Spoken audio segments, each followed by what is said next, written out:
So, welcome to another episode of Red Velvet. I know we've been away for a while, but we're back. Today, we're going to talk about building finances and wealth. Um, this is a 7-part series. Today will be part one of just building wealth, talking about finances, and it's coming from a biblical standpoint. I'm going to hand it off to Tara and see what her takes are on this. Thank you. So Quinn and I have been talking a lot about Solomon and Proverbs in the Bible. And for those of you that may not know who Solomon is, he is a powerful man in the Bible. God asked him what did he want, and Solomon stated that he would like wisdom and understanding. So many of us, if God asks us what do we want, we may talk about power, we may talk about wealth, we may talk about fame, but Solomon requested wisdom, and so God gave him everything because he requested wisdom. Solomon was the richest man that ever lived in the Bible. So, who better to gain knowledge and understanding from in the Bible than Solomon? He could be our um, primary source of building wealth and knowledge. So, I want to start with a statistic. So first, huge shout out to the Asian population. They're killing it from a finance standpoint.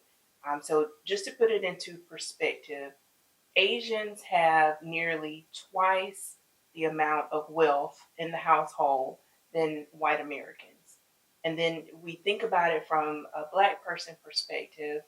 Um, Asians have 12 times the amount of wealth than the average black household. So I'm going to pause for a second because that's staggering to me. What do you think? It's staggering to me, too. And then when we think about the White household has um, roughly 6 times the amount of wealth than the black household, and roughly 4 to 5 times more the wealth than the Hispanic household. And that's just mind blowing to me. So, to put that into numbers, for those of you that are numbers people like me, the Asian household has $536,000 worth of wealth in the household. That's the median wealth for the Asian household. White Americans have $285,000 as their median wealth net worth in their household. And then Hispanics have $62,000 of wealth in the Hispanic household. And then the median household for the Black American is only $45,000. And so when we think about what that means, when you think about your net worth, that is all of the assets that you own minus your liabilities. So for simple math, let's think about it. Let's say you own a house and it is valued at $200,000. You owe $100,000. Your asset in that home or equity is $100,000. Your liability is also $100,000. So if you were to sell that house, your asset out of that house would be $100,000.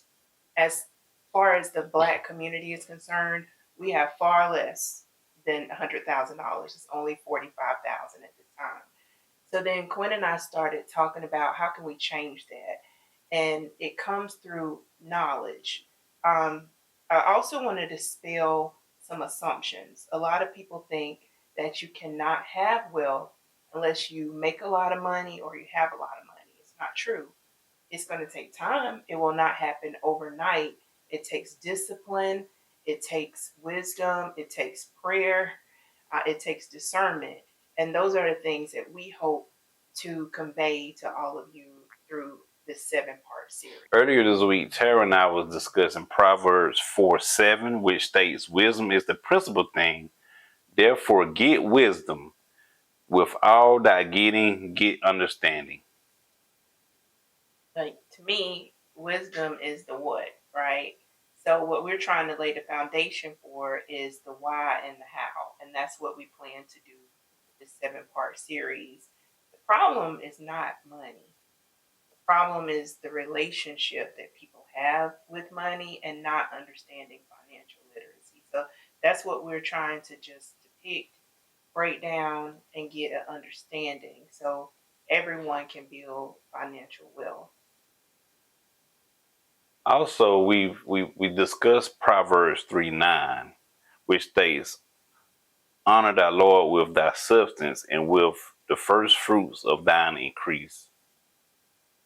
Yeah. So once we build wealth, even before we build wealth, and we'll talk more about this in subsequent series, but paying your tithes is extremely important, right? So we want to make sure that we're laying the foundation by giving God our earnings through our tithes, and eventually, after you build wealth, your offerings as well. So we look forward to talking with you more. Please, in the comment section, give us some feedback on things you would like to discuss.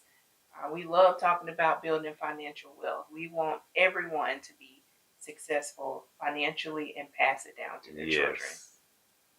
Thank you so much for tuning in.